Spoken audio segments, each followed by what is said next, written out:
PDF मिल गया आप लोग को? तो पीडीएफ नहीं मिला? पीडीएफ की कोई जरूरत है आप लोग को? नहीं देना तब जिन लोग को। भाग 13 में भारत में व्यापार वाणिज्य की चर्चा था। आपको बताए थे भाग 13 किसी काम का नहीं था।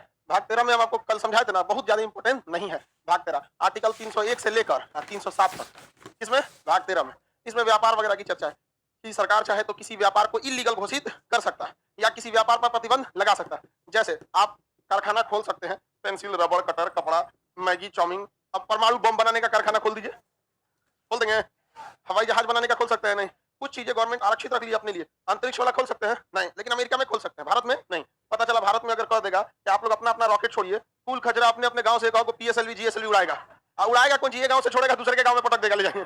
इसलिए इस सब चीज पे क्या लगा दिया गया? बैन लगा दिया गया। इसी में कहा गया कि राष्ट्रपति चाहेंगे तो किसी खास क्षेत्र में भी किसी खास चीज को बैन लगा सकते हैं। अब आपको समझ में नहीं आएगा किसी खास चीज में किसी खास चीज को। दिमाग आप लोग को उतना विकसित नहीं ना है, बकलोल है तुम लोग। नहीं, बकलोल नहीं है। जैसे पूरे भारत के लिए बिहार एक खास राज्य हो जाएगा, मतलब एक खास जगह हो जाएगा, और उस खास राज्य में एक खास चीज है, शराब। बैन है कि नहीं? अब तो बिहार में भी शराब क्या है? बैन है। जहरीली शराब पीने से लोग मर जाते हैं। हमको ये नहीं समझ में आता है उनके मरने के लिए इतना मातम क्यों होता है। भाई शराब पीने, शराब को रोकना केवल और केवल गवर्नमेंट का काम नहीं है, ये इंसान की मोरल रिस्पॉन्सिबिलिटी भी है, उसका अपना नैतिक जिम्मेदारी भी है। कोई कह दे कि हम अपने बच्चे को भी शराबी बनाएंगे, कोई कहेगा? लड़की हाथ उतारिए। शराबी अच्छा चीज नहीं होता है, उसको समझ में नहीं आया, सोचिए कि ठीक ठाक चीज उठा देते। एक से खतरनाक होती है। तो सारा ब्लैक दिख रहा है रे बकलोल, ब्लैक है तो ब्लैक है ना दिखेंगे। तू भी पी के बैठा लगा। आवाज भारी है। कभी कभी किसी बैच में ज्यादा हुमच के बोल दिए होंगे, गला बच गया होगा। देखिए भाग 13 में व्यापार वाणिज्य की चर्चा है, बहुत ज्यादा इंपॉर्टेंट नहीं रखता है। जैसे बिहार में शराब वगैरह पे क्या चीज है? बैन है। हाँ स्टेट गवर्नमेंट है, सेंट्रल गवर्नमेंट का अपना जमीन होता है, किसी न किसी स्टेट का ही होता है। पहले गुजरात में भी शराब बैन था, बट उसमें अब आधार कार्ड सिस्टम लगा दिया, इतना आधार कार्ड पर इतना शराब मिल सकता है। अच्छा अलग टाइप। देखिए शराबी जो शराब पीते हैं सब ना, उनको शराब चाहिए बहुत। उन सब में ना यूनिटी देखिएगा, पियक्कड़ पियक्कड़ में एकदम बराबर ढालता है, दो गिलास मिलाता है, गजब का उन सब में यूनिटी होता है। हा? अरे वो हिंदी मीडियम वाला थोड़ा लड़ाता है सब। हिंदी मीडियम वाला देखो चखना लेगा, पी के साइड में चल देगा। तो सीबीएसई वाला लड़ाता है, फिल्म में देख ले बकलोलवा। सीबीएसई वाला जो रहता है शैंपेन इसे खोल के बोतलों में आधा उड़ा देता है सब। हिंदी मीडियम वाला कहेगा काहे जियान करते रहे पैसा। हाँ सारी तो देहात वाला चीज अभी भी चलता रहता है। चलिए आगे देखते हैं। आर्टिकल 280 बता दीजिए। अरे हो चुका ही था। आर्टिकल 280 में वित्त आयोग है। आर्टिकल 280 में क्या है? वित्त आयोग। वित्त आयोग का गठन कितने साल के लिए? 5 साल। कौन करते हैं? राष्ट्रपति। किसके सलाह पर? प्रधानमंत्री के सलाह। संवैधानिक है कि नहीं है? है। इसका मुख्य काम क्या होता है? केंद्र और राज्य में टैक्स का बंटवारा। अब उस पियक्कड़ को अभी तक नहीं समझ में आया, कर आर्टिकल 280 बता दीजिए। बताइए ऐसा सब है समझना। चलिए अब ध्यान देते हैं सर। देखो शराब वगैरह जो चीज है, ये सब चीजें मतलब आपकी खुद की जिम्मेदारी रहती है रोकने के लिए। वित्तीय विभाग के लिए निपटारा के लिए बैठ जाओ। इनका क्वेश्चन है कि सेंट्रल गवर्नमेंट और स्टेट गवर्नमेंट में पैसे को लेकर अगर विवाद हो जाए तो कौन निपटारा करेगा? सबसे पहला निपटारा तो ये कर देता है आपका वित्त आयोग। उसके बाद भी नहीं करता है तो वो डिपार्टमेंट, किस डिपार्टमेंट के लिए विवाद हुआ है, पैसा आखिर आया कहां से था? जीएसटी के अंडर में था तो जीएसटी काउंसिल। इनकम टैक्स का विवाद था तो इनकम टैक्स डिपार्टमेंट। अब वो डिपार्टमेंटल चला जाता है, क्योंकि कहीं ना कहीं से जो पैसा आ रहा है, सरकार अपना तो कुछ मेहनत करती नहीं है, सब पैसा टैक्स से ही आ रहा है, या रेलवे से आ रहा होगा, या फिर पेट्रोलियम से आ रहा होगा, या फिर जीएसटी से, इनकम टैक्स से, सेस से, सरचार्ज से। तो जिस डिपार्टमेंट का विवाद है उस डिपार्टमेंट की अपनी काउंसिल होती है। जैसे अभी जीएसटी का विवाद चल रहा है तो किसमें चला जाएगा? जीएसटी काउंसिल में चला जाएगा। लेकिन ज्यादातर निपटारा किससे हो जाता है? वित्त आयोग से हो जाता है। वित्त आयोग इजीली कर देता है। वो भी नहीं होता है तो फिर ट्रिब्यूनल गठित किया जाता है। वो भाग 14 के कॉम में है ट्रिब्यूनल, अभी 14 के कॉम है। यहां तक बता दिए थे ना जी? नहीं बताए थे? भाग 14 भी बता दिए होंगे। 14 बता दिए थे।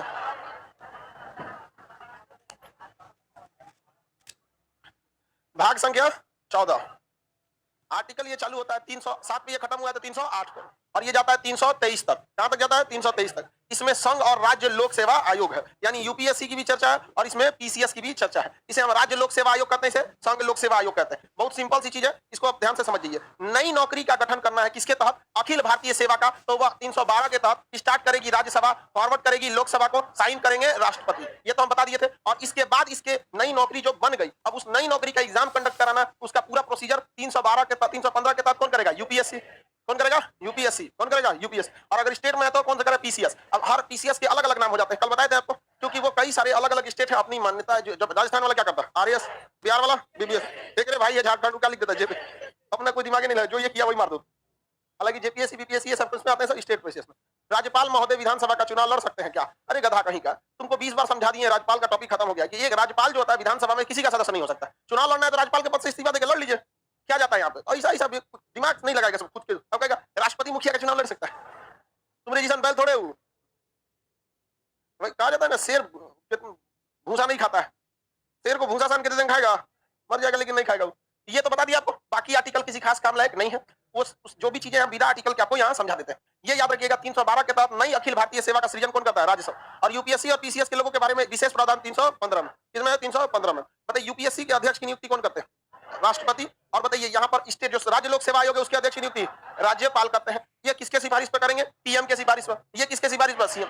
यानी ये करेंगे सीएम के सिफारिश पर और ये करेंगे पीएम के सिफारिश पर। लेकिन याद रखिएगा इनके इसके सदस्य जो होते हैं इनका जो कार्यकाल 65 साल अभी क्या है? रिटायरमेंट। 5 साल या 65 साल क्या हो गया? रिटायरमेंट हो जाता है। और इनके लिए भी 5 साल या 65 साल रिटायरमेंट हो जाता है जो पीसीएस के अधिकारी जो राज्य लोक सेवा आयोग होता है उनके लिए। लेकिन जरूरी ये है कि अगर ये जो यूपीएससी है या ये जो पीसीएस है जो इसके मेंबर है, अगर उन पर सरकार दबाव बना देगी तो वो क्वेश्चन लीक करके उनको दे देंगे और वो जितना अपने साथ के विधायक है सबको क्वेश्चन दे देगा यूपीएससी का। कुल विधायक क्या बन जाएगा? सब आईएएस बन जाएगा। सर कुल विधायक क्या बन जाएगा? आईएएस। अलग दुनिया में उड़ने लगेगा। जब कोई किसी काम के लायक योग्य नहीं होता है, काम लायक योग्य नहीं होता है और आप उसे वो काम दे देते हैं तो वो उसको सबसे बेहतरीन ढंग से चौपट करता है। समझ गया? कहावत कहा जाता है गंजा को पंजा नहीं देना चाहिए, क्योंकि गंजा को पंजा देंगे तो खजुआ के बकोटेगा, अपने छीन लेगा यहाँ पर।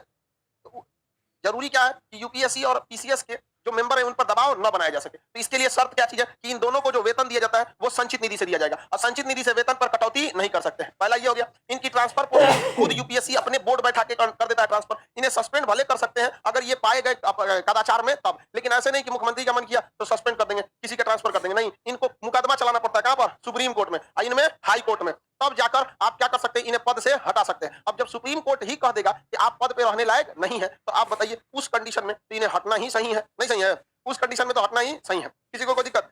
बताइए यूपीएससी के अध्यक्ष या उसके सदस्य, अध्यक्ष जो होते हैं मेन होते हैं, उनके अंदर सदस्य होते हैं अलग अलग चीजों को जांच के लिए यहाँ पे, तो उन्हें हटाने के लिए महाभियोग आता है या मुकदमा लाना पड़ता है? यही है कितना बड़ा पद है जिसमें महाभियोग नहीं आता है बल्कि क्या आता है? मुकदमा। तो सोचो महाभियोग से भी ज्यादा लेंदी प्रोसेस है कौन सा? मुकदमा। महाभियोग तो पता भी चलता है कि अगर बहुमत है तो आपको खत्म करा देगा लोकसभा और राज्यसभा में ले जाके, लेकिन बताइए ना अगर मुकदमा करेगा तो मुकदमा को लिखते लिखते मुकदमे शूट करते में 1 साल लग जाएगा। समझा कि नहीं? कौन सा मुकदमा इतना जल्दी भारत में सुनवाई होता है? होता है क्या सुनवाई? नहीं होता है यहाँ पर। तो इन्हें साबित कदाचार के आधार पर मुकदमे में इन्हें करप्शन या इलीगल कामों में अगर साबित हो गए तो ही इन्हें पद से हटाया जा सकता है, अदरवाइज इन्हें पद से हटाया नहीं जा सकता। अब बताइए क्या अब ये किसी नेता होता से डरेंगे? भैया ना तुम सैलरी कम कर सकते हो, ना ट्रांसफर कर सकते हो, ना सस्पेंड कर सकते हो, ना हटा सकते हो, तो क्या लिए डरने वाला? कोई भी इंसान किसी से डर रहा है तो कुछ ना कुछ उसका कमजोरी पकड़ ले। समझा गया? अब पुलिस वगैरह क्यों नेता होता से डर जाते हैं? ऐसा नहीं है कि पुलिस वाले को पता नहीं है, सब देखते हैं। जितना बेचारा जहर का घोंट पीता है सब, शायद कोई पीता होगा, पता है कि क्रिमिनल है लेकिन पता है कि इसका रिश्तेदारी है कहीं ना कहीं नेताजी में, चुप हो जाता है। क्या करेगा वहां पे? ज्यादा कुछ करेंगे तो अभी ट्रांसफर हो जाएंगे, उठा के भेज देगा आपको जंगल में, कहीं कहीं उठा के भेज देगा, तो दिक्कत हो जाता है वहां पे। लेकिन नहीं भेजे ना यूपीएससी वाले को, भेजेगा ना भेज पाएगा। सुप्रीम कोर्ट में क्या करना पड़ेगा? मुकदमा। और सुप्रीम कोर्ट में जाने के बाद नेता लोग का क्या हाल होता है आपको बताइए? नेता लोग का 2 जगह इलाज होता है, एक कोर्ट में, एक निर्वाचन आयोग में। चुनाव आयोग के सामने देर ऐठिएगा ना, ऐसे नहीं ऐसे लिख देगा 5 दिन पर चुनाव पर बैन लगाई, इस पे 5 दिन तक चुनाव का प्रचार नहीं कर सकता, घरे में डाल देगा, चिल्लाते रहो, चुट्टा डाल दो यहाँ पर। कहेगा कौन सी बोला रे? 5 दिन और लगा दो। नहीं सर जी आपको नहीं बोले थे, 2 दिन और लगा दो। एकदम चुप मत बोले, फिर कुछ कर देगा। बहुत खतरनाक होता है चुनाव आयोग, बैन लगा देगा। ज्यादा कुछ करिएगा ना तो आपका पर्चे रद्द कर देगा, कहेगा इस बार आप चुनाव नहीं लड़ सकते, जाइए, हो गया सारा काम खत्म। तो नेता ये 2 से डरता है सब, एक कोर्ट से, तो कोर्ट में किसी की नहीं चलता है। कोर्ट में हमेशा आपकी मतलब कितना गवाह है, देखिए सही गलत का फैसला कोर्ट में नहीं होता है, याद रखिएगा, आपके गवाहों का फैसला होता है, साक्ष्य का होता है। अगर आप सही है और आपके पास प्रूफ नहीं है तो भूल जाइएगा कि आपको कोर्ट में कुछ होने वाला है। आपके पास क्या होना चाहिए? प्रूफ होना चाहिए, साक्ष्य होना चाहिए। समझ आ रहा है कि नहीं? तो इन्हें पद से हटाने के लिए कहां लेना पड़ता है? मुकदमा चलाना पड़ेगा, इसलिए ये हटते नहीं है। आगे बढ़ जाए, किसी को कोई दिक्कत नहीं है। लेकिन जब ये अपने पद से रिटायर्ड हो जाते हैं, 65 साल की आयु में क्या हो जाते हैं? रिटायर्ड हो जाते हैं, तो इन्हें दूसरा कोई पद पर धारण नहीं किया जा सकते। ये नियम है, ये दूसरा पद ग्रहण नहीं कर सकते। अब ये बताओ भैया, ये नियम बनेले कोनो खास फायदा तो है नहीं कि 65 साल बाद उनके नौकरी कहां बचल रहता है? 65 साल बाद तो कोई नौकरी देता नहीं है। तो हालांकि इसमें नियम है कि अगर 65 साल से पहले भी वो खुद से त्याग पत्र देके जाते हैं, अगर राज्य निर्वाचन आयोग त्याग पत्र देना होगा तो राज्यपाल को, संघ लोक सेवा आयोग अपना निर्वाचन बोल दिया क्या यहाँ पे, राज्य लोक सेवा आयोग अपना त्याग पत्र किसे देगा? राज्यपाल को। और संघ लोक सेवा आयोग अपना त्याग पत्र किसे देगा? राष्ट्रपति को। इसके बाद क्या वो कोई दूसरी नौकरी धारण कर सकते हैं? नहीं, दूसरी नौकरी धारण नहीं कर सकते। रीजन भी है क्योंकि ये लोग यूपीएससी वाले जो हैं पूरे देश में सबसे बड़े अधिकारियों की नियुक्ति करते हैं, आईएएस की। अब कोई यूपीएससी का मेंबर है और वो बैठ के इंटरव्यू ले रहा है किसी आईएएस का, अब वो आईएएस का इंटरव्यू लिया, उसके बाद वो क्या बन गया? वो आईएएस बना। तो जो इंटरव्यू लेने वाला वो तो सीनियर है, पता चला कि इंटरव्यू लिया, सीनियर है, अब यहाँ से नौकरी छोड़ के कहीं नौकरी कर लिया दूसरी जगह पे। अब कोई भी इंडिया की नौकरी है, आईएएस से तो नीचे ही है, तो इसने खुद इंटरव्यू लेके आईएएस बनाया और यहाँ से छोड़ के गया, कोई छोटा नौकरी कर लेगा तो यूपीएससी की वैल्यू में गिरावट आएगी कि नहीं आएगी, उसकी साख में कमी आएगी। लोग कहेंगे देखो पहले आईएएस का इंटरव्यू लेता था, अभी जाल मुरी बेच रहा है। तो उससे अच्छा तुम बेरोजगार रहो, मर जाओ ससुराल, लेकिन तुम दूसरी नौकरी करने नहीं देंगे। ठीक किया कि नहीं किया? वरना यूपीएससी के बाद तो हो जाएगा, दिक्कत होगा। आगे बढ़े, क्या ये दूसरी नौकरी कर सकते हैं? लाइव वाले लोग में कोई दिक्कत है?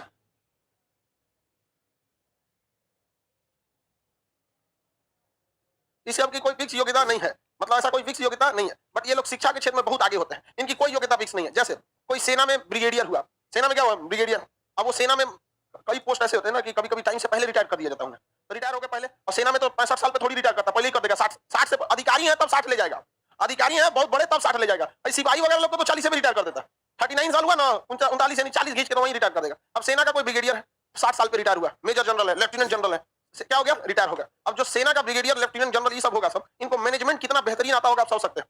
कभी आप लोग कर्नल वर्नल से भेंट हुआ है कि नहीं आप लोग का? कभी जो कभी एनसीसी वगैरह किए होंगे, कितने लोग किया इसमें एनसीसी? आप लोग कभी कैंप किए एनसीसी का? 10 दिन का कैंप होता है, 1 घंटे के लिए कर्नल आते हैं, सीओ साहब 1 घंटे में हड़कम मच जाता है, जिसे लगता है भगवान उतर के चला है, मतलब वहां का घास फूस भी डर के भागने लगता है। 1 घंटे के लिए बस सीओ साहब आएंगे, 1 घंटे के लिए, और उस 1 घंटे में इतना बढ़िया खाना बनता है, सोचा 2 थाली में नहीं हटता है, 25-30 आइटम बनता है। अब मार मार के वो दिन तो सीधा कर देता है सब। सारे लोगों का कपड़ा धुला होना चाहिए, बेल्ट सही होना चाहिए, क्रीच लगा होना चाहिए, लाइन यार्ड सब कुछ एकदम बेहतरीन ढंग से। जितना तेज तार दिना खजूट रहता है सबको रूम में बंद कर देता है, भाग गया छोटा कहीं का, रूम में रहो, यहाँ पर सीओ साहब आ रहे हैं। 1 घंटे के लिए मेहनत करना लगता है उसमें कैंप में। वहां पर 1 से 1.5 घंटा रुकेंगे, अपना स्पीच देंगे, खाना पीना खाएंगे, लड़कों को किसी किसी से बात करना रहेगा तो बात करेंगे, अदरवाइज में चले जाते हैं वहां पे 1 घंटा के लिए। इतना जबरदस्त उन लोग का मैनेजमेंट रहता है। तो यूपीएससी वाला क्या करेगा? कोई ब्रिगेडियर रिटायर होगा ना, तो उसको किसने बना देगा? यूपीएससी के मेंबर में। सोचा जिसका इंटरव्यू में बैठेगा ना, आओ बाबू बताओ, सवाल बताओ, उससे ज्यादा नहीं हट सकते हैं। तो इसमें योग्यता कुछ फिक्स नहीं होती है कि नहीं यही लोग जाएंगे, वो एकदम क्रीम लोगों को उठाता है, समझा कि नहीं? क्या ब्रिगेडियर को उठा लेगा तब? ऐसा नहीं है। आर्मी में एक चीज याद रखिएगा, अगर आप सही कर रहे हैं तो आपके लिए 2 कदम ऊपर हो जाएगा, और गलत कर रहे हैं तो मुंह लती आएगा आपको। ऐसा नहीं होता है कि वो लोग मतलब कोई गलत होते हैं, लेकिन हाँ इतना है कि वो लोग बर्दाश्त नहीं करते हैं गलती। तो बोल दिया ये सही हो, ये होना चाहिए, 1 घंटा में तू होना चाहिए, बस सीनियर इज ऑलवेज करेक्ट। तो इसमें कहीं कहीं से लेके आ जाता है यूपीएससी में, किसी को कोई दिक्कत नहीं है। आगे बढ़ जाए, बताइए यूपीएससी की चर्चा आर्टिकल 305, लेकिन नई लोक सेवा आयोग का सृजन 312। बाकी ये जितनी चीजें बताए हैं वो इन्हीं 308 से 323 तक है। इसी में है कि आप रिटायरमेंट के बाद कोई जॉब नहीं कर सकते हैं, महाभियोग जैसी प्रक्रिया की जगह पे सुप्रीम कोर्ट में कदाचार का मुकदमा लाना पड़ता है। तो वो सब आर्टिकल के हिसाब से याद करिएगा, आपको किसी इंपॉर्टेंस का नहीं है। आर्टिकल के हिसाब से बस ये 2 याद रखेंगे, और भाग संख्या कितना याद रखेंगे? 14। भाग संख्या 14। यहाँ समझिए, जो संघ लोक सेवा आयोग है वो तो सीनियर है, और राज्य लोक सेवा आयोग क्या है? जूनियर है। तो राज्य लोक सेवा आयोग में अगर कोई बहुत अच्छा काम करता है तो संघ लोक सेवा आयोग प्रमोशन देकर उसे कहां बुला लेता है? अपने पास बुला लेता है। वहां क्या कर रहा है तुम? यूपीएससी लाके इधर आओ, यहाँ पर तुम क्वेश्चन सेट करना है, यहाँ पर तो क्वेश्चन वगैरह वही सेट कर देंगे सब। अब यूपीएससी वगैरह ये मेंबर लोग का कई सारा काम होता है, कैसे क्वेश्चन सेट हो गया, अब वो किस रूम में है वहां पर उसकी सुरक्षा। वरना यहाँ पे देखते हैं बिहार में क्वेश्चन में लीक हो जाता है, तो यूपीएससी वाला करके देखा ना वहां पे, अगर मेंबर है ना यूपीएससी का, जिस जगह पे क्वेश्चन पेपर रखा गया है अगर वहां से लीक हो गया ना, तो एरिया के सब जना को सस्पेंड कर देगा। A to Z आदमी को सस्पेंड करते हैं। चुनाव आयोग से कोई ना, कितना पुलिस वाला है लोग मारेगा, डीएम एसपी से लेकर नीचे सिपाही, दरोगा, नायब दरोगा, एसएचओ, डीएसपी, एसपी, डीएम सबको लपेट दे। चल घरे जाओ, यहाँ पे कोई देखते चुनाव आयोग के आगे कोई कुछ बोलता है एकदम यार छुट्टा साढ़े से मत बोलो, इन सब कचर के चल जाएगा। इसके बाद आता है चुनाव आयोग, भाग 15। आगे बढ़ जाए, यूपीएससी जो है वो हर साल अपनी रिपोर्ट बनाती है। इस साल उसने कितने लोगों का सिलेक्शन किया, क्वेश्चन लेवल कितना था, क्या जिस पैटर्न पे बच्चों का सिलेक्शन हुआ है उस पैटर्न से सिलेक्शन के बाद जब ये लोग फील्ड में जाते हैं ड्यूटी करने के लिए तो अच्छा से परफॉर्म कर पाते हैं कि नहीं। पता चला सिलेक्शन तो अच्छा हो रहा है, फील्ड में जाने के बाद बकलोई कर दे रहा है सब वहां पर, तो कहीं ना कहीं पैटर्न में सुधार करने की जरूरत है यहाँ पर। तो ये अपनी हर साल क्या करती है? रिपोर्ट बनाती है। संघ लोक सेवा आयोग अपनी रिपोर्ट किसे देगी? राष्ट्रपति को। किसे देगी? राष्ट्रपति। और राज्य लोक सेवा आयोग किसे देगा? राज्यपाल को। क्या राज्य लोक सेवा आयोग का ट्रांसफर संघ लोक सेवा आयोग में हो सकता है? संघ लोक सेवा आयोग का ट्रांसफर आप कहाँ भेजिएगा? यूएनओ में। अब उसको आगे कहां भेज सकते हैं? नहीं भेज सकते। यानी संघ लोक सेवा आयोग और राज्य लोक सेवा आयोग आपस में क्या है? कनेक्टेड है। संघ लोक सेवा आयोग के लिए भी आर्टिकल 315 और राज्य लोक सेवा आयोग के लिए भी 315, दोनों इसी में है यहाँ पर। लेकिन बस थोड़ा सा अंतर यह है कि वो राज्य के लिए काम करता है तो राज्य से वेतन लेता है, और संघ से काम करता है इसलिए किसे लेता है? संघ किसे वेतन लेगा। किसी को कोई दिक्कत नहीं है यूपीएससी वगैरह में। प्रेसिडेंट और गवर्नर, हाँ दोनों, ये प्रेसिडेंट को देंगे और ये किसे देंगे? गवर्नर को देते हैं। रिटायरमेंट या पद से छोड़ने के बाद क्या ये दूसरी नौकरी कर सकते हैं? भूखे मत जाए लेकिन दूसरी नौकरी नहीं करने देंगे। हालांकि ऐसा नहीं है, इनकी सैलरी प्रॉपर दी जाती है, रिटायरमेंट के बाद पेंशन मिलते रहता है इन लोग को, सरकार इसका ध्यान देती है। इतना बड़ा, अरे बाबू जब एक बार जो यूपीएससी निकाल लिया उसके जीवन में पैसा का दिक्कतें नहीं है, तो जो यूपीएससी का सिलेक्शन दे रहा है, यूपीएससी का मेंबर बन के बैठे लोग का दिक्कत होगा। जब हाल है भाई, सोना को जंग लग जाए तो लोग लोहे से क्या उम्मीद रखेगा? हाँ,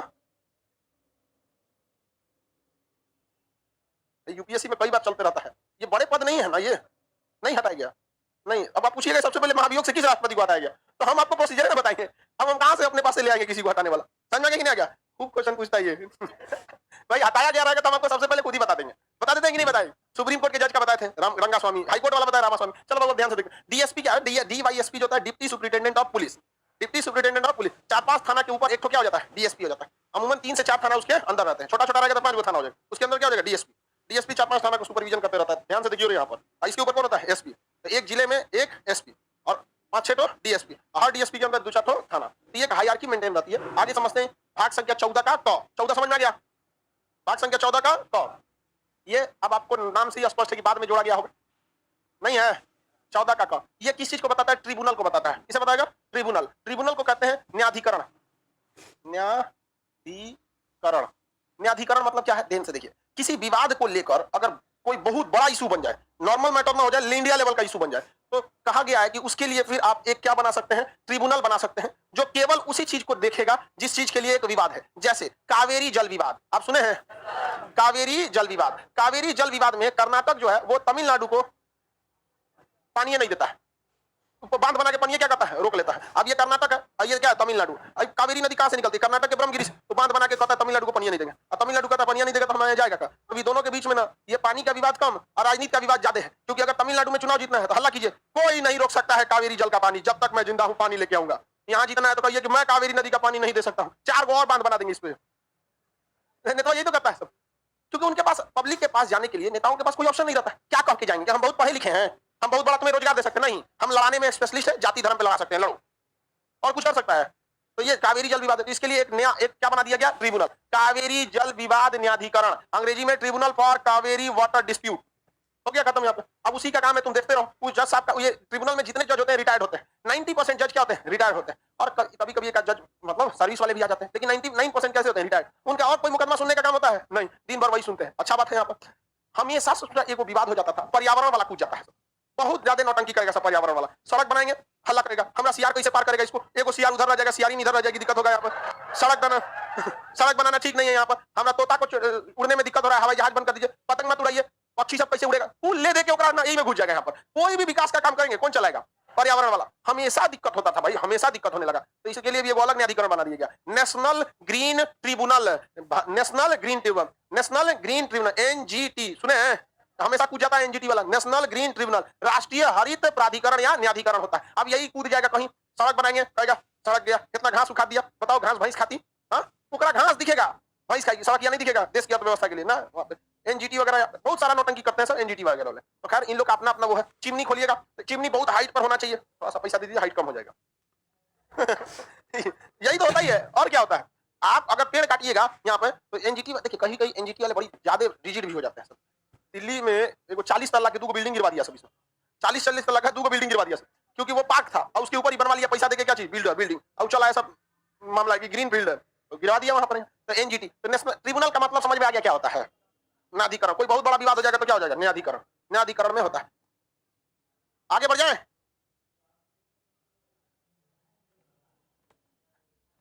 आईएएस अपनी इच्छा से जॉब छोड़कर एमपी एमएलए का चुनाव लड़ सकता है? अरे गधा, ये चुनाव आयोग का क्वेश्चन है ना, जब आगे पढ़ाएंगे भाग 15 में तो चुनाव आयोग है, उसमें पूछना ना। यहाँ पर कितने लोग नहीं आए? यहाँ पर अरविंद केजरीवाल का नाम सुने हो? वो भी तो जॉब छोड़ के आए, आईआईटी खड़गपुर से करने के बाद आईएएस का एग्जाम दिया, उसका इनकम टैक्स में कमिश्नर वहां से छोड़ के आए। बहुत सारे लोग होते हैं, हर पार्टियों में कमो बेश एक दो मिलेंगे आपको। रेल मंत्री का नाम पता है ना? अभी हम लोग अश्वनी वैष्णव साहब, आईएएस अधिकारी का छोटा मोटा आदमी समझते हैं उनको। आईएएस अधिकारी अश्वनी वैष्णव जी आराम से जा सकते हैं, इसमें क्या दिक्कत है? आईएएस की नौकरी छोड़ के वहां जा सकते हैं। आगे बढ़ जाए, किसी को यहाँ तक में दिक्कत नहीं है? ट्रिब्यूनल, आप लोग को लगता है किसी अन्य मुद्दे पे भी ट्रिब्यूनल होना चाहिए? पारिवारिक मामले पे नया फैमिली कोर्ट है, वरना उसके लिए भी क्या बनाना पड़ता है? ट्रिब्यूनल बनाना पड़ता है। देखेंगे ना, अक्सर देखा जाएगा, कहानी देखेगा यहाँ पे, लड़ाई झगड़ा, सास बहू हेन तेन का झगड़ा होगा। किसी भी फैमिली कोर्ट में जो झगड़ा होगा, अगर आप उसको ध्यान से देखेंगे तो उसका एक ही कारण है, मुंह से ऐसा जहर उगलेगा सबके बवाल हो जाएगा। ये पे ध्यान नहीं देना है।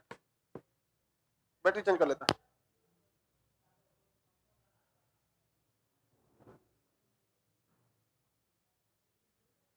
सर एनजीटी समझ में नहीं आया। पर्यावरण से संबंधित कोई भी विवाद होगा, कोर्ट में जाने से पहले किस कोर्ट में जाएगा?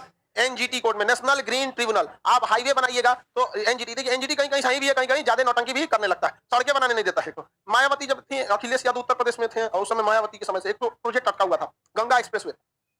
एनजीटी वाला कूद गया सब, इस गंगा में गरई मछली को चलने में दिक्कत होगा। कौन कूद गया? एनजीटी। मायावती बनाइए नहीं पाई। कौन सा? गंगा एक्सप्रेस। यूपी का सबसे बड़ा एक्सप्रेसवे बनने वाला था, गंगा एक्सप्रेसवे यूपी का। ये यहाँ मेरठ के पास, इस यहाँ से हर इतना बड़ा एक्सप्रेसवे था, बहुत बेहतरीन। एक्सप्रेसवे पे गाड़ियां 150 चलती है, 150 के, हालांकि लीगली 100 120 ही होता है, कुछ ज्यादातर एक्सप्रेसवे पे 100 है, दिल्ली मुंबई एक्सप्रेसवे पे 120 है। अब बिहार में तो सपने छोड़ दीजिए, इतना तेज गाड़ी चल पाएगी। तो इतना बड़ा हाईवे था, उनके समय बोलने लगा सब एनजीटी वाला गरीब मजदूरी कहाँ जाएगी। अखिलेश यादव आए थे, उनके समय भी बोलने लगा सब यहाँ पे सब एक्सप्रेसवे बनाएंगे, रात में सीआर आता है, इधर से उधर जाता है, कचरा जाएगा यहाँ पे एक्सप्रेसवे में। आए योगी आदित्यनाथ, कौन सी बोलता है, बनेगा यहाँ पे गंगा एक्सप्रेस, चालू करते काम, हम देख लेते सबको, यहाँ चालू हो गया काम गंगा एक्सप्रेस वाला काम चालू हो गया, जाके बाबा से बैठेगा लोग, एनजीटी वाला आराम से समझाएं, थोड़ा सीआर का चिंता है, अपना चिंता नहीं है रे अपना देखो ध्यान से। अभी गंगा एक्सप्रेस का काम क्या हो गया, दोबारा हल्का सा रूट चेंज कर के, इस रूट में सीआर कम है, उसी रूट से जाइए, यहाँ पर सीआर को दिक्कत नहीं होना चाहिए, देश की अर्थव्यवस्था बाहर में जाए, समझ गया कि नहीं गया। तो अभी क्या हो गया, एनजीटी वाला जो है वो मान गया गंगा एक्सप्रेस में, वो भी देखता है कि सामने वाला कैसा है। आगे देखते हैं, तो एनजीटी समझ में गया, पर्यावरण संबंधी कुछ भी होगा कौन आ जाएगा, एनजीटी। आप फैक्ट्री खोलिएगा ना, जैसे फैक्ट्री खोलिएगा तो चिमनी उमनी जैसे डालिएगा ना, पूछ जाएगा कौन, एनजीटी वाला। 60 फीट हाइट होना चाहिए, काला धुआं नहीं निकलना चाहिए, यहाँ पर ग्रीनरी होना चाहिए, 1 बीघा जमीन लिए तो कहेगा 5 बीघा, 1 बीघा में आधा बीघा खाली पेड़ लगा दीजिए। तो सोचा तो नहीं, मैं काली पार्क लगा देगा, फैक्ट्री कहां से डालेगा। मोदी जी लाए थे स्टार्टअप इंडिया, उसको चौपट होने में सबसे बड़ा योगदान इन्हीं सबका है एनजीटी वाला का। कोई फैक्ट्री उद्योग स्टार्टअप डालिएगा ना, सबसे पहले कौन पहुंच जाएंगे, सब एनजीटी वाला। 10 आप जितना जमीन लिए उसका 30% पे ग्रीनरी लगाइए। अरे यार तुम उसको काम तो करने दो, प्रॉफिट में आएगा तुम उससे ज्यादा लगवा देना, नहीं समझा गया। आपको अगर ज्यादा ही एनजीटी को करना है तो नियम बना दो कि आप अपने टोटल प्रॉफिट का 2% पर ग्रीनरी लगाइए, प्रॉफिट तो होने दो। अब टाटा कंपनी को लाखों करोड़ रुपया प्रॉफिट होता है, उसका 2% में अगर पेड़ लगा देगी ना तो जंगल हो जाएगा लेकिन एक नहीं को कौन समझाए, अब सबसे ज्यादा चिंता इन लोगों को सीआरए का होता है।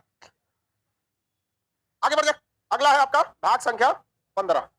भाग संख्या 15 निर्वाचन आयोग।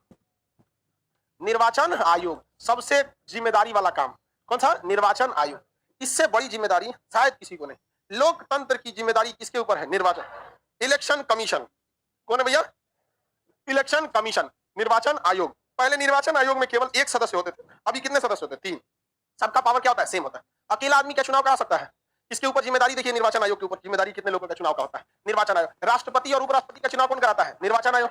राष्ट्रपति उपराष्ट्रपति का निर्वाचन आयोग ही कराता है। लोकसभा और राज्यसभा का, लोकसभा और राज्यसभा का निर्वाचन आयोग। विधानसभा और विधान परिषद का निर्वाचन आयोग। प्रधानमंत्री का चुनाव, मुख्यमंत्री का चुनाव, गधों प्रधानमंत्री और मुख्यमंत्री का चुनाव नहीं होता है, इनकी तो नियुक्ति होती है, गधा का इसका चुनाव होता है। कहां से चुनाव हो जाएगा, चुनाव तो लोकसभा का होगा, और लोकसभा में से ही किसी एक को प्रधानमंत्री चुन लिया जाएगा। चुनाव 2019 में लोकसभा का हुआ, उस लोकसभा के चुनाव में अलग अलग जगह से लोग चुनाव जीत के गए थे, उसी में बनारस से एक आदमी चुनाव जीते थे, उनको क्या नियुक्त कर दिया गया, प्रधानमंत्री। नहीं समझा गया। उसी तरह से मुख्यमंत्री होते हैं कि उनका अलग से चुनाव थोड़ी होता है, क्या होता है, नियुक्ति होती है। जैसे अभी यूपी का चुनाव संपन्न हुआ, गोरखपुर से योगी आदित्यनाथ चुनाव लड़े थे, वहां से वो जीते, और वहां से जीतने के बाद विधानसभा का सदस्य होने के नाते उन्हें क्या बना दिया गया, मुख्यमंत्री। ये उनकी जिम्मेदारी होती है। अब ये बताओ, इतना चुनाव कराना क्या अकेले निर्वाचन आयोग करा सकता है, नहीं करा सकता, बहुत मुश्किल काम है इतने बड़े चुनाव को कंडक्ट कराना। इसलिए निर्वाचन आयोग में 3 मेंबर होते हैं, अलग अलग काम देखते हैं। एक आदमी देख लेंगे कि भैया हमको प्रचार वाला काम पूरा देखना है, प्रचार में कोई उल्टा सीधा तो नहीं बोल रहा है, ना तो चुनाव आएगा तो एक दूसरे को खूब गरियाने लगेगा, सब उल्टा सीधा भाषण देने लगेगा, सब ऊंच जात नीचे जात, हमरा जात तुम्हारा जात, हम हई धर्म के तुम्हारा धर्म। अच्छा देखते हैं कि नहीं देखते हैं यहाँ पर। अगर चुनाव नहीं होना तो भारत में जातिवाद और धर्म की राजनीति, धर्म खत्म हो जाएगा। ये तो धर्म और जाति की लड़ाई है, ये नेता सब किया, लड़ो लड़ो लड़ो, समझ में कि नहीं। कोई नेता कहे कि धर्म के लिए लड़ने के लिए, जाति के लिए लड़ने के लिए, उसको मना नहीं करो, उसी को साथ लेके चलो, चलिए किसे लड़ना है, आइए आगे रहिए, आप आगे रहिए। यही बोले मारने के लिए, मार मार ईंटा मार मार मार, ससुरा तुम लड़वा के जाएगा, ईंटा खाएंगे हम लोग, समझ में कि नहीं। आपका शहर गांव मोहल्ला शांत रहता है, सब एक दूसरे से मिलजुल के रहते हैं, लड़ाई झगड़ा कोई अच्छी चीज होती नहीं। लेकिन ये सारा जिम्मेदारी है हमारे सफेद घोड़ा आगे समझते हैं हम लोग। तो अकेले क्या ये जिम्मेदारी कोई एक निर्वाचन आयोग संभाल सकता है, गांव गांव तक बूथ होता है वोट डालने का। निर्वाचन आयोग कहां बैठे हैं, दिल्ली। तीनों निर्वाचन आयोग कहां बैठे रहते हैं, दिल्ली। और गांव गांव में चुनाव करा लेते हैं कि नहीं करा लेते हैं। इसके लिए बेचारे को कैसे कराते हैं, तो 4 आदमी का मदद लेगा सर। जो जिला का डिस्ट्रिक्ट मजिस्ट्रेट होता है वो उस जिला का निर्वाचन आयोग का हेड होता है। तो जिला का मजिस्ट्रेट क्या होता है, निर्वाचन आयोग का। उस समय डीएम फुल पावर में होता है जब निर्वाचन चुनाव का समय होता है। कोई तो नहीं उस समय डीएम से पैरवी करे ना, दांते काट लेगा तुरंत वहां पर। कौन चीज समझता है हमको, यहाँ पर इतना दिन से चुप बैठे थे तो तुमको क्या लगता है हम कुछ नहीं कर सकते हैं, बताए तो रहा हूं। तो बताइए सबसे बड़ी जिम्मेदारी किसकी हो गई, डिस्ट्रिक्ट। अब एक जिला हो गया, ठीक है, ये जिला है इतना बड़ा, ये पूरी जिला मिटा दे सीआर को, उसका नाम सीआर रख दिया तुमसे। आगे देखिए, ये कोई जिला हो गया, इसकी पूरी जिम्मेदारी किसको दे दी गई, डीसी दी गई, डिस्ट्रिक्ट कलेक्टर। झारखंड में डीसी बोला जाता है, कोई झारखंड का जी डीसी बोलते हैं लोग, डीएम डीसी बोलते हैं। ये हो गया डिस्ट्रिक्ट मजिस्ट्रेट, डीएम की जिम्मेदारी होगी। अब एक जिला में आप देखिएगा तो एक जिला में अमूमन विधानसभा का चुनाव होगा तो 5 से 6 सीटें होती हैं कि नहीं होती हैं, अलग अलग जिला में होती है। उनकी जिला का बगला मधुबनी जिला का, मधुबनी जिला में कितने विधायक आते हैं, 5-6 विधायक आते होंगे एक जिला में। एक जिला में अमूमन कितने विधायक आते हैं, 5 से 6। तो एक इस एरिया का विधायक हो गया, एक इधर का हो गया, एक इधर का हो गया, माने 1 2 3 4 कितना एरिया हो गया कि नहीं हो गया। अब ये बताइए, एक डिस्ट्रिक्ट मजिस्ट्रेट का काम पूरा मधुबनी जिला घूम के देख लेगा, ईवीएम लेके भाग गया कोनो कहीं से, तब क्या होगा यहाँ पर। तो कहां कहां घूमेंगे डिस्ट्रिक्ट मजिस्ट्रेट? तो वो क्या करते हैं, एक एरिया को, हर एरिया को एक रिटर्निंग ऑफिसर को दे देते हैं। क्या दे देते हैं? रिटर्निंग ऑफिसर को। आइए डीएम को तो ऊपर बैठा देते हैं, इसको किसमें दे दिए? रिटर्निंग ऑफिसर में। आप बताओ भाई, हर विधानसभा में चुनाव की मेन जिम्मेदारी कौन लिया है? रिटर्निंग ऑफिसर लिया है। क्या लिया है? Returning officer. अब ये रिटर्निंग ऑफिसर भी अकेले कहां से चुनाव करा लेंगे? एक जो सांसद, जहां से एक विधायक आता है, उसका विधायक का क्षेत्र देखते हैं बहुत बड़ा रहता है, कम से कम उसमें 200 गांव रहता है। एक विधायक के क्षेत्र में 200 से 300 गांव रहता है कि नहीं रहता? अब अकेले एक रिटर्निंग ऑफिसर क्या करेगा? तो वो क्या करता है, छोटे छोटे एरिया में बांट देता है। एक गांव इधर, 2 3 4 5, हर गांव में अलग अलग बांट देता है। अब उसको एरिया क्या करता है? छोटा करता है। तो रिटर्निंग ऑफिसर के नीचे क्या हो जाता है? Presiding officer. क्या हो जाता है? Presiding officer. कौन हो जाता है? Presiding officer. अब प्रिसाइडिंग ऑफिसर के अंडर में जिम्मेदारी होती है, एक गांव में जो बूथ होता है वोट डालने का, एक दो होता है, एक वो गांव में रह जाता है, एक वो गांव में रहता है। देखते हैं कि नहीं देखते? किसी दूसरे गांव में एक बूथ है, इस गांव में एक बूथ है, आप इधर वोट डालने जाइए, किसी का उसमें, तो उसमें वोट डालने जाइए, 2 3 को के ऊपर एक कौन बैठा रहता है? Presiding officer. Presiding officer. तो बताइए कौन बैठ गया? Presiding officer. इसमें बहुत घचपच हो गया, थोड़ा सा दूसरा बना दे क्या? बहुत घचपच हो गया। पूरा एक जिला बनाती है। बताओ, ये जिला की जिम्मेदारी डिस्ट्रिक्ट मजिस्ट्रेट। अब इस जिले में अलग अलग क्या हो सकते हैं? निर्वाचन क्षेत्र हो सकते हैं, अलग अलग निर्वाचन क्षेत्र। हर निर्वाचन क्षेत्र का एक कौन हो गया? RO, returning officer. जरूरी नहीं कि सबका एक ठो होता ही रहेगा, छोटा छोटा है तो 2 का 1 क्या हो सकता है? आरओ हो सकता है। वो डिपेंड कर सकता है कितना वो कंट्रोल कर लेगा। सबका एक तो क्या हो गया? आरओ। इसका भी एक आरओ होगा। आरओ को क्या कहते हैं? Returning officer. आरओ को क्या कहेंगे? Returning officer. अब इस चुनाव क्षेत्र में कई गांव है, इसमें क्या हो सकते हैं? कई गांव हो सकता है। ऐसे में हो गया कि नहीं हो गया? कई गांव हो गया। अब इसमें 3 गांव, 1 2 3, इसका एक तो प्रिसाइडिंग ऑफिसर नियुक्त कर दिया जाएगा। ये भी 3 गांव, 1 2 3, इन तीनों का मिला के एक प्रिसाइडिंग ऑफिसर, ये 3 तो इसका भी एक को मिला के एक कॉमन प्रिसाइडिंग ऑफिसर। तो बताइए, एक प्रिसाइडिंग ऑफिसर जो होता है उसके अंडर में एक को बूथ होता है कि 4 5 को होते हैं? 4 5 को बूथ होता है। अब हो गया गड़बड़। डीएम साहब के पास में क्या है? पूरा जिला, और वो अपने शहर में बैठा रहते हैं, उनके फुर्सत कहां मिलता है गांव में आने का? डीएम साहब कभी गांव में आते हैं जी? अब कोई बड़ा बवाल ना होगा तो वो ना करेंगे, कोई बड़ा बहुत बड़ा अच्छा काम हो जाए या बहुत चौपट हो जाए तभी आते हैं, वरना उन लोग को फुर्सत कहां?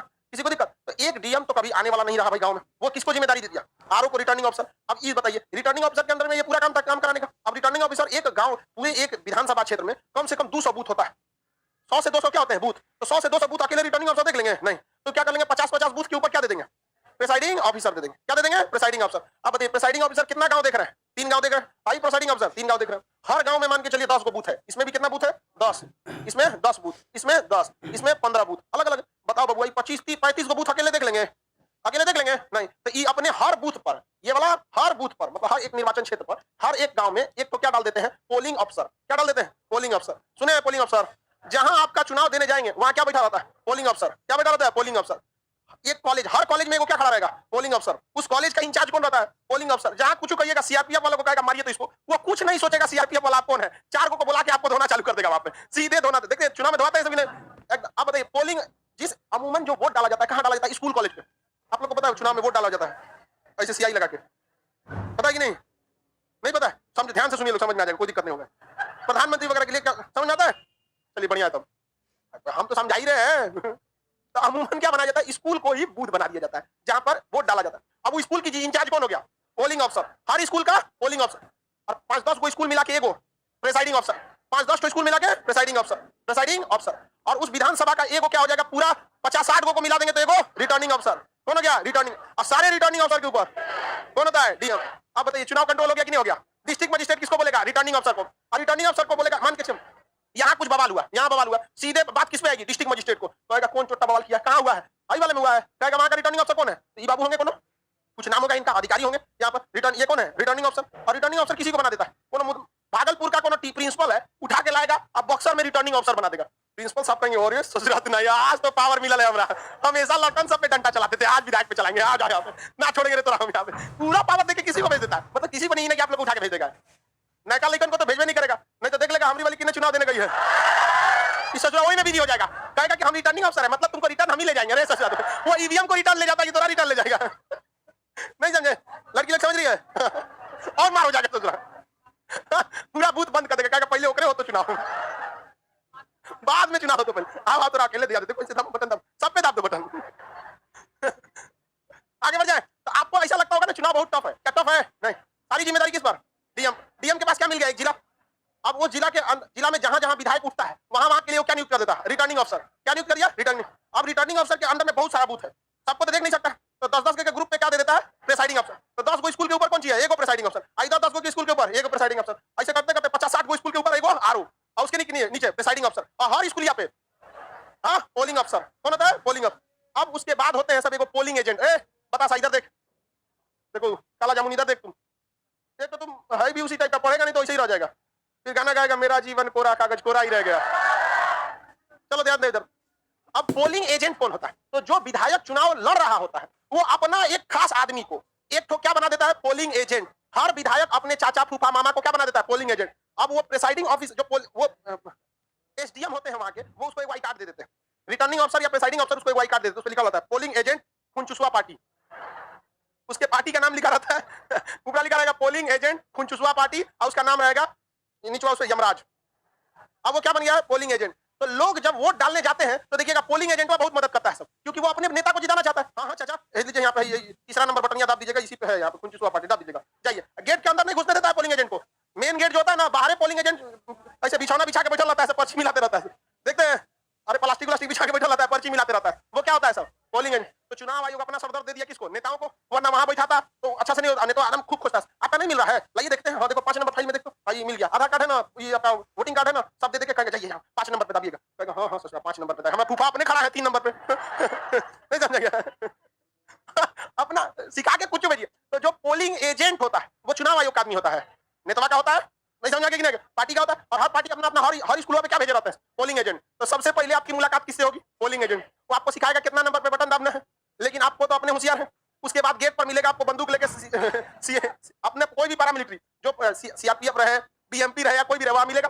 अंदर जाएंगे तो अलग अलग जगह पे टीचर बैठा रहेगा स्कूल वाला, ईवीएम मशीन वाले के, बटन दाबिए, अंदर जाके वहाँ ईवीएम मशीन में करंट की सप्लाई देगा, जाइए यहाँ से सप्लाई देगा तो वहाँ सप्लाई हो गया। अब जाके आप उस पर बटन दाबिए ईवीएम पे, इधर एक पर्ची निकलेगा किसको वोट दिए थे, पर्ची अंदर रह जाएगा, ताकि आप समझ सके कि बटनवा दाबे है किसको और वोटवा गया है किसको। बाई दी वे अगर ईवीएम में गड़बड़ी पाया गया कि इसमें वोट क्या है तो पर्चिया से मिला लेगा, इधर एक इलेक्ट्रॉनिक सेव है और उधर पर्ची से भी सेव है। पर्चिया की गिनती में टाइम लगेगा, ईवीएम की गिनती में टाइम नहीं लगेगा क्योंकि मशीन से है यहाँ पर। लेकिन अगर गड़बड़ी हुआ तो दोनों को क्या कराया जाता है? मैच कराया जाता है। समझ में आ गया? अब पूरे स्कूल में हर जितना भी कमरा है, हर कमरे में कौन खड़ा है? टीचर। ईवीएम में करंट कौन दे रहा होता है? टीचर दे रहे होते हैं। एगो जानी क्या मारते हैं? स्याही मारते हैं। एगो क्या मारेंगे? स्याही। एगो बटन देंगे, जाओ यहाँ आईना की जाके मारते रहिएगा, 8 पे दाब देते ले, ए भी तो फूफा जीतिए जीते ले टूट दे यहाँ, नहीं होगा। उन्हें एक बार करंट देगा ना तो एक को आप वोट डाल सकते हैं। तो आपको कुछ पूछ दीजिए दाब के लिए, सोच रहा ईवीएम हम ही देंगे, समझा क्या कि नहीं? कोई फर्क पड़ेगा? कोई फर्क, क्योंकि एक बार करंट दिया ना तो कई को वोट आएगा? एक, दूसरा नहीं आने वाला है, समझा क्या कि नहीं? फिर जाएंगे तो दूसरा आदमी आएगा, तो एक आदमी रहता है पर्चा मिलाने वाला, हाँ तुम ही हो जी, तुम्हारा शकल नहीं मैच कर रहा है, तो कहेगा कि हाँ थोड़ा सा पुरान दुराने चेक हो जाता है, आधार कार्ड मिला लेगा या फिर वोटर कार्ड मिला लेगा, मिल गया तो टीचर साहब को दे देगा, स्याही मारिए जी, इस पे क्या मार देंगे? स्याही। उधर वो क्या दे देगा? सप्लाई मार देगा, और जाके कमरा में वोट डाल के चलाएंगे। तो वोटिंग के टाइम पे क्या आदमी रहता है? 3 गो, एगो पर्चिया मिलाता है, एगो सप्लाई देता है, एगो स्याही मारता है, तो 3 गो होते हैं। लोग का बहुत बड़ा कोई जिम्मेदारी नहीं रहता है, कोई बहुत बड़ा नहीं। आहा, इस कमरवा में धांधली नहीं कर सके, कौन घूम रहा होता है? पोलिंग अफसर। कौन घूमता है? पोलिंग अफसर। जहां देख लेगा ये ससुराल नहीं, तुम फर्जी वोट दिला रहा है, सीटी बजाएगा, ये 10 गो चित कपड़ा दौड़ेगा सर, किसको मारना है? मारिए इसको, कहेगा नहीं टीचर इसको नहीं दे, उसको, वो जो फर्जी वोट मार रहा है वो किसी को मार देगा सब। उस सबको कोई ट्रेनिंग नहीं देता, उसको बस इतना सिखाया जाता है कि वहां का पोलिंग अफसर जिसको बोला पहले मार उसको बड़ी मार मारता है सब, देखेगा कि कहीं नहीं कभी चुनाव में। अब वहां बिहार पुलिस और राज्य की पुलिस को बाहर रखा जाता है, तुम बाहर जाओ, भी शांत कराना, अंदर आने देंगे तोरा, वो बाप तोरा अंदर आने देंगे पूरा खेला हो जाएगा, नहीं हो जाएगा किसी को। कभी कभी तो वहां जो चुनाव कराते हैं लोग, जो टीचर रहते हैं, अगर धांधली में वो पकड़े गए, उनकी नौकरी खा जाता है चुनाव आयोग। और चुनाव आयोग पहले ही कहता है तो हम केवल सस्पेंड नहीं करेंगे, सीधा टर्मिनेट कर देंगे यहाँ पर, तो बहुत दिक्कत हो जाता है। चुनाव आयोग में इतने अधिकारी घूम रहे होते हैं, कहीं पोलिंग एजेंट घूम रहा है, प्रेसाइडिंग अफसर घूम रहा है, रिटर्निंग अफसर घूम रहा है, क्या ये रेगुलर घूम रहे होते हैं? केवल चुनाव में घूमते हैं, इनके पास अपना कोई गाड़ी उड़ी नहीं रहता। तो क्या करते हैं सब पता है? जितना 4 व्हीलर घूम रहा है, रोक ले, इंश्योरेंस कहाँ है?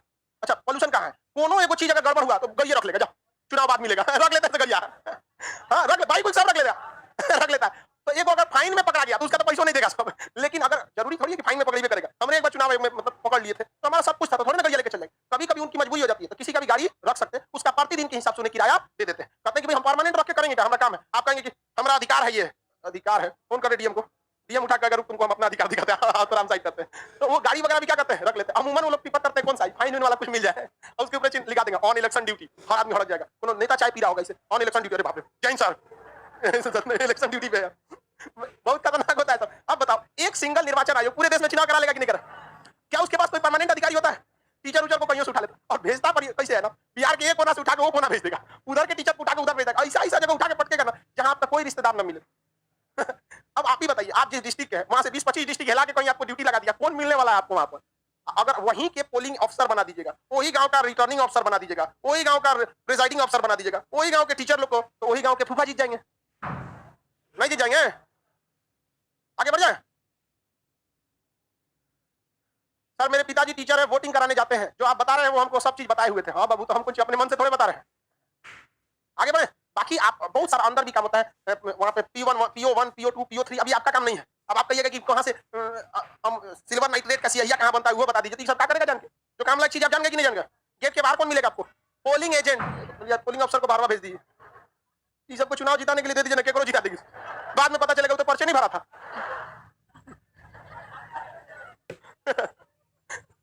केकरो जिता देगी सब। हाँ। पता चलेगा सब सीआरपीएफ का जवान विधायक बन गया सब। ओकनियों को जिता के भेज देगी। अरे बारवा कौन मिलेगा? Polling agent. अंदर जाइएगा, हाँ पोलिंग अफसर घूमते रहता है सब गेट कमरा। जैसे क्या होता है, वोट खत्म हो जाता है, सबको क्या कर दिया जाता है? सील कर दिया जाता है। सारे पोलिंग एजेंट को बुलाया जाता है अंदर। आवा सतीश चिल्लाता है ईवीएम में हैक हो गया कि दुका हो गया, इधर इधर इधर देख। सारा ईवीएम को बंद करके स्याही मोहर लगा के सील कर दिया। सील करके साइन कौन कर देता है? पोलिंग अफसर। पोलिंग अफसर। अब पोलिंग अफसर के ऊपर कौन होता है? रिटर्निंग अफसर, प्रिसाइडिंग अफसर। अब प्रिसाइडिंग अफसर सारे ईवीएम को एक जगह मंगाता है और वो किसको भेज देता है? रिटर्निंग अफसर। और वहां से कहां जाता है? रिटर्निंग अफसर। और रिटर्निंग अफसर से कौन मंगा लेता है? डीएम। और डीएम एगो कॉलेज में पहले से फिक्स कर देता है, यहीं में रखेंगे। उस कॉलेज का सारा खिड़की कमरा बंद कर देगा चारों ओर से। एंट्री का एक ही रास्ता है, उसी रास्ते से निकल सकते हैं ना, हवा पानी जाने का कोनो जगह नहीं। सारा खिड़की पे पलाई दरवाजा लगा के ठोक देता है बंद, और उसी को ले आके सारा लोगों का ईवीएम उसी में ले आते हैं, सबसे कुछ लेता है। देखो सब बंद है ना, सब कुछ बंद, ताला मार देता है, सीसीटीवी कैमरा हो जाता है, अंदर आने जाने का रास्ता ही नहीं। वहां पे बैठ जाते हैं सीआरपीएफ के जवान, और मेन गेट पर एक आदमी डायरी लेके बैठ जाता है। अगर डीएम साहब भी घुसेंगे ना तो लिखना पड़ेगा, मैं डिस्ट्रिक्ट मजिस्ट्रेट 4:03 पर अंदर गया, कुछ हाथ में क्या क्या सामान था और वापस आए तो क्या क्या सामान था, कब निकले। सिपाहियों अंदर जाता है तो लिखता है। कोई भी जाएगा, राष्ट्रपति जाएंगे ना, रुकवा के लिखेगा चुनाव आयोग वाला, ए महाराज राष्ट्रपति अपने घर के हैं, यहाँ पे अभी पावर सब हमने लगे हैं, लिखिए मैं राष्ट्रपति रामनाथ कोविंद अंदर जा रहा हूँ कॉलेज। इसी को लिखता है स्ट्रॉन्ग रूम। क्या बोला जाता है? Strong room. सारे ईवीएम किस दिन कहां जमा रहते हैं? Strong room. और जिस दिन चुनाव की गिनती होती है सारे लोगों को बैठाया जाता है, सील तोड़ा जाता है, सबसे कहा जाता है देख बबुआ ये सील लगाया गया था, क्या ये सील टूटा हुआ है कहीं? कहेगा नहीं सर। तो खोला जाता है, ईवीएम में बटन दबाया जाता है, वहां डिस्ट्रिक्ट मजिस्ट्रेट रहते हैं, क्योंकि डिस्ट्रिक्ट मजिस्ट्रेट तो सारा मंगा लिए कहां पर? जिला में, और वहां ईवीएम धड़ चलते रहता है। और 4 दिन से मीडिया चिल्लाई रहती है। देखिए एग्जिट पोल से हम आपको सबसे पहले बताए थे, सबसे आगे चल रही है, 400 सीटों से आगे चल रही है खुंचुसवा पार्टी। इस बार किसकी?